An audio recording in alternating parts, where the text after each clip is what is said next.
Bonsoir à toutes, bonsoir à tous, bienvenue à cette édition vespérale du journal sur Léo Njoleo. Commençons avec cette actualité. Le lundi, toute l'étendue du territoire national a bougé au rythme de la marche anti-Malonda organisée par la coalition Lamuka Kinshasa, Lubumbashi, Kananga, Goma, bref, tous ont répondu à l'appel des leaders de Lamuka pour protester contre la désignation de Ronsard Malonda à la tête de la Commission électorale nationale indépendante, mais aussi dire non aux propositions de loi de Minaku et Sakata. Suivez Prince Epengue, l'un des porte-parole de Lamuka. Il revient sur les objectifs de cette marche. La question c'est de dire qu'est-ce que les Congolais veulent. Pourquoi est-ce que nous sommes là sous la pluie? Nous disons nous voulons obtenir des réformes institutionnelles pour aller aux élections anticipées. Le pays n'est plus gouverné. On est venu pour dire que trop c'est trop, mais ce Malonda doit dégager. On est venu, la pluie est là, mais nous sommes là. Seulement je vais commencer d'abord par dénoncer la violence avec laquelle la police tabasse nos militants. Au niveau de Pascal, un de nos militaires a déjà reçu une balle. Au niveau de Pascal, un de nos militaires est gravement blessé sur la tête. Ici, il y a déjà plusieurs arrestations. Mais on a vu la fois passée, on a essayé de laisser nos amis de l'UDPS qu'on nous laisse se manifester calmement. Nos militaires sont disciplinés. On n'est pas venu pour casser, on n'est pas venu pour injurier, on est venu pour manifester. C'est un droit constitutionnel. Donc qu'on nous laisse marcher. Nous n'allons pas céder aux intimidations, qu'ils veulent ou pas, nous allons marcher. Et rester, si vous allez voir que les jeunes Congolais sont décidés à prendre leur avenir en main. Nous allons nous... on attend nos amis. Après quelques temps, là, vous allez voir qu'on va manifester, qu'ils veulent ou pas. Ces policiers-là qui vont tirer, qui vont arrêter, ils seront jugés un jour. Nous sommes convaincus. On ne quittera pas cet endroit. Nous allons marcher sur notre pays. Ce n'est pas les Gabon, ce n'est pas la France, c'est le Congo, c'est la terre de nos ancêtres. Et nous allons défendre ces pays parce que nous sommes jeunes et nous sommes décidés à le faire. Nga na uti mboka na uti na gungu. Donc na ye awa na longwe directement pour na la marche. Pour la marche, pour na déclarer droit na biso. Et d'ailleurs nous les chefs coutumiers nous sommes sabotés. Donc ce monde makambu ya naza chef coutumier naza groupement. Nazo gouverner. Alors na makambu ya nanga soti malonda. Nous ne voulons pas Malonda na tête ya Seni. Aza na service ya Kabila. Non. Premièrement, Aza na service ya Kabila. Il était nommé na Kabila na Kingakati. Biso toko sepela na batu ya modèle wana te. Donc tolembi na mboka oyo. Kabila a dirigé 18 ans. Eloko mokote. A nommé Nanga. Nanga memi biso na eloko mokote. A nommé lisusu Malonda. Jean-Pierre Bemba, le seul leader de la coalition Lamuka, ici présent à Kinshasa, qui a participé à la marche, se dit satisfait de voir la population répondre à l'appel. Pour le président du MLC, l'objectif est atteint. Reste maintenant que la société civile rectifie les tirs. Question cette fois-ci de faire un choix judicieux. Déjà, on peut en Mboka Mobimba, à part Baka, il y a la province, le souffle, Siga, Pétissi. Bandeko la biso batambola, mais malgré ça bandeki ko braver et puis eloko nyonso leki madame na oti eloko moko ya mabika. Objectif est atteint. Objectif est atteint dans le cadre de la mobilisation, oui, mais tous les articles ceux qui bakoloka message aux populations tindeli pe ba konzi oyo bangi ba poser ba animateur ya seni. Bobo Malonda nebo lingi nani azala message. Non, ezali mosala ya société civile. Mais bon, la société civile a un moto la CENI, mais que vous avez un impact au niveau de la population, puisque Yende a compris ça résultat de l'élection. Donc, tu as sous soutien, c'est que les coups ils ont un résultat de l'élection. Donc, tu as moto azali dans le Sembo, azali pe na passer la Mayele. Le mardi, le chef de l'État a accordé un entretien à l'ambassadeur de la Grande-Bretagne en République démocratique du Congo. Félix Tshisekedi et Émile Matman ont passé en revue les relations diplomatiques entre les deux pays. Il ressort que la Grande-Bretagne veut apporter à la République démocratique du Congo une aide humanitaire et une aide sur le plan sanitaire. Suivez. Entre la République démocratique du Congo et le Royaume-Uni, les relations sont au beau fixe. C'est ce qui ressort en substance de l'entretien que le président de la République Félix-Antoine Tshisekedi Tshilombo a eu avec l'ambassadeur de Grande-Bretagne à RDC, Emily Maltman. La diplomate britannique qui vient d'avoir son premier entretien avec le chef de l'État après la récente cérémonie de présentation de lettres de créance a indiqué que le Royaume-Uni entend demeurer dans le cadre de partenariat un grand bailleur de fonds pour la RDC en apportant son appui au gouvernement congolais dans les secteurs notamment de la santé et de l'aide humanitaire. On a échangé sur la situation actuelle ici en RDC et comment le Royaume-Uni puisse aider et appuyer le Congo à surmonter les obstacles que cette population vit chaque jour. Nous sommes un des grands bailleurs de fonds ici en RDC. Nous allons continuer notre appui. Nous avons déjà annoncé quelques appuis auprès des ONG qui travaillent ici à Kinshasa et aussi à l'est du pays dans les grandes villes. Et en général, nous allons continuer notre appui avec l'aide humanitaire, aussi à la riposte Ebola. Donc nous sommes toujours ici pour travailler ensemble avec le gouvernement congolais.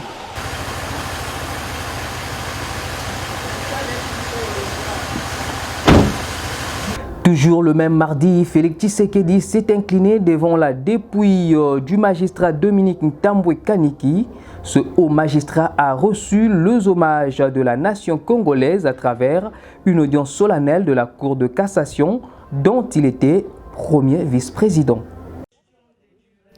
La grande famille judiciaire de la République démocratique du Congo est endeuillée depuis la disparition le 29 juin 2020 du premier président de la Cour de cassation, Dominique Ntambwe Kaniki Biselela.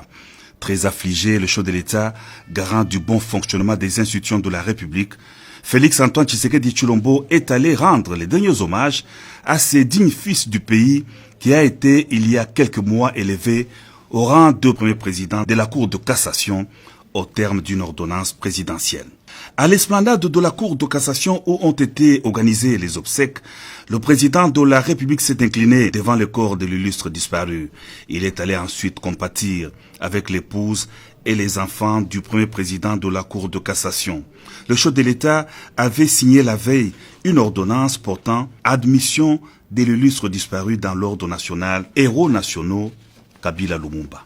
Une audience publique solennelle a été organisée à l'esplanade de la Cour de cassation. Fait Dominique Ntambwe Kaniki Biselela a été décoré à titre posthume au grade de commandeur dans l'ordre national par le chancelier des ordres nationaux. Sur place, le premier ministre Sylvestre Ilunga Ilunkamba et les hauts magistrats de la Cour de cassation ont rendu à leur tour les derniers hommages à cette haute autorité judiciaire avant la levée de la dépouille pour l'inhumation au cimetière Chemin du Paradis. Ntambwe Kaniki Biselela est originaire du Kasaï oriental, fils de Kaniki Daniel et d'Ntumba Thérèse, tous décédés. Diplômé des humanités littéraires, il a parachevé ses études à l'UNASA campus de Kinshasa où il est sorti licencié en droit. D'une carrière professionnelle très riche, il a été notamment magistrat substitut du procureur de la République, juge de grande instance, président du tribunal de paix de Kinshasa Pont-Kassavubu, premier président de la cour d'appel de Matadi, conseiller à la Cour suprême de justice. La mort ne surprend alors qu'il assumait les fonctions de premier président de la Cour de cassation. Fait Dominique Ntambwe Kaniki laisse une veuve, Astrid Ndaya Kaninda et 11 enfants.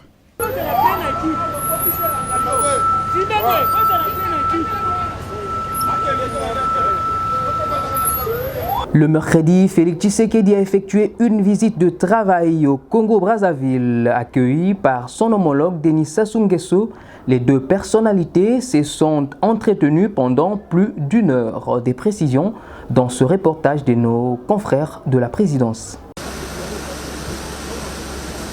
Arrivé en début de soirée ce mercredi en République du Congo par les biches de Brazzaville, le chef de l'État, Félix-Antoine Tshisekedi Tshilombo, a été accueilli sur place par son homologue Denis Sassou Nguesso. Les deux chefs d'État ont échangé des chaleureuses salutations dans le strict respect de gestes barrières contre le coronavirus. Après ces tours d'honneur, Denis Sassou Nguesso et Félix-Antoine Tshisekedi Tshilombo ont pris la direction du palais présidentiel pour une première entrevue. Initiée par le président du Congo-Brazzaville, cette troisième visite des 24 heures entre les deux chefs d'État s'inscrit dans la série des rencontres devant permettre de passer en revue des questions d'intérêt commun entre les deux pays liées par la géographie et l'histoire. Au cours de deux premières rencontres, les deux chefs d'État avaient émis le vœu de se rencontrer régulièrement chaque fois que de besoin en vue de mutualiser leurs efforts et renforcer les relations de bon voisinage.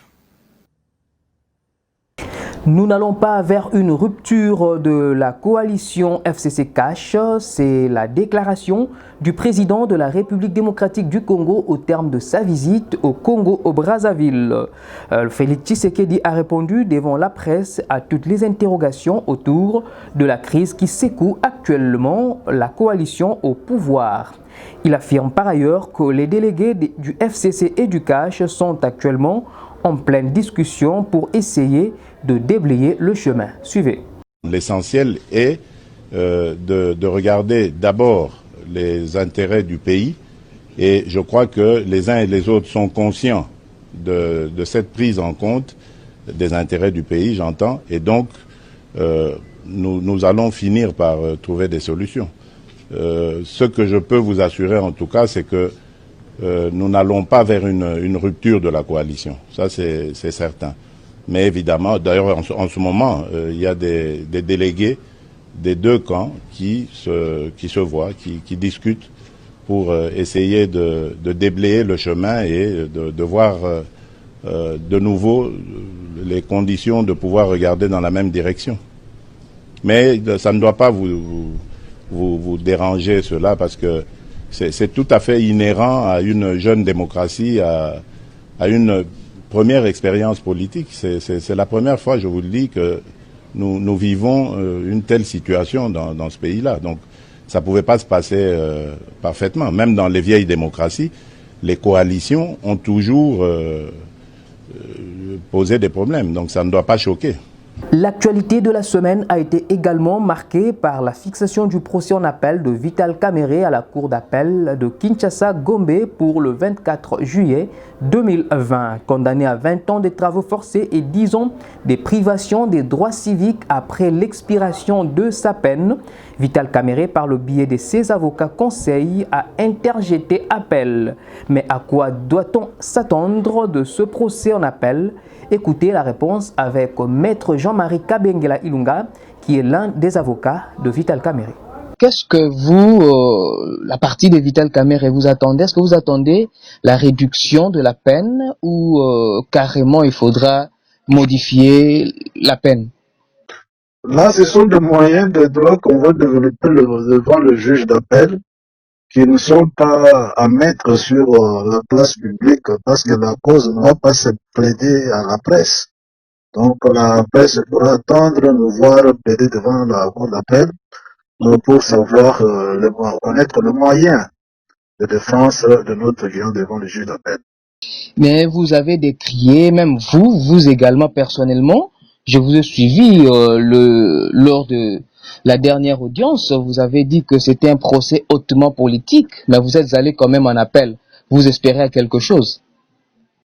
Les voies de recours sont organisées par la Constitution et les lois de la République, ainsi que les différents instruments juridiques internationaux.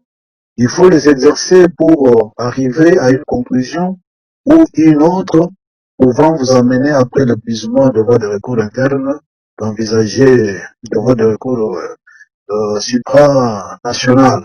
Mais nous ne sommes pas encore là. La Constitution et les lois de la République démocratique du Congo garantissent à notre client le droit de faire appel. Et nous espérons que les choses seront réjugées d'une autre façon par la Cour d'appel. Et qu'est-ce que le public tout entier doit attendre de ce procès en appel? Si vous étiez encore débouté en appel, quelle serait la suite? La voie de recours appelée appel consiste à demander au juge supérieur de réjuger les choses. Donc, on va reprendre les choses à zéro pour que le juge d'appel puisse constater si le premier juge avait bien fait ou non son travail, conformément à la loi. C'est déjà la fin de cette page rétrospective sur Léon Djoléo. Merci de nous faire confiance et restez branchés sur nos différents programmes et surtout, abonnez-vous massivement pour ne rien rater de toute l'actualité de la République démocratique du Congo. Au revoir.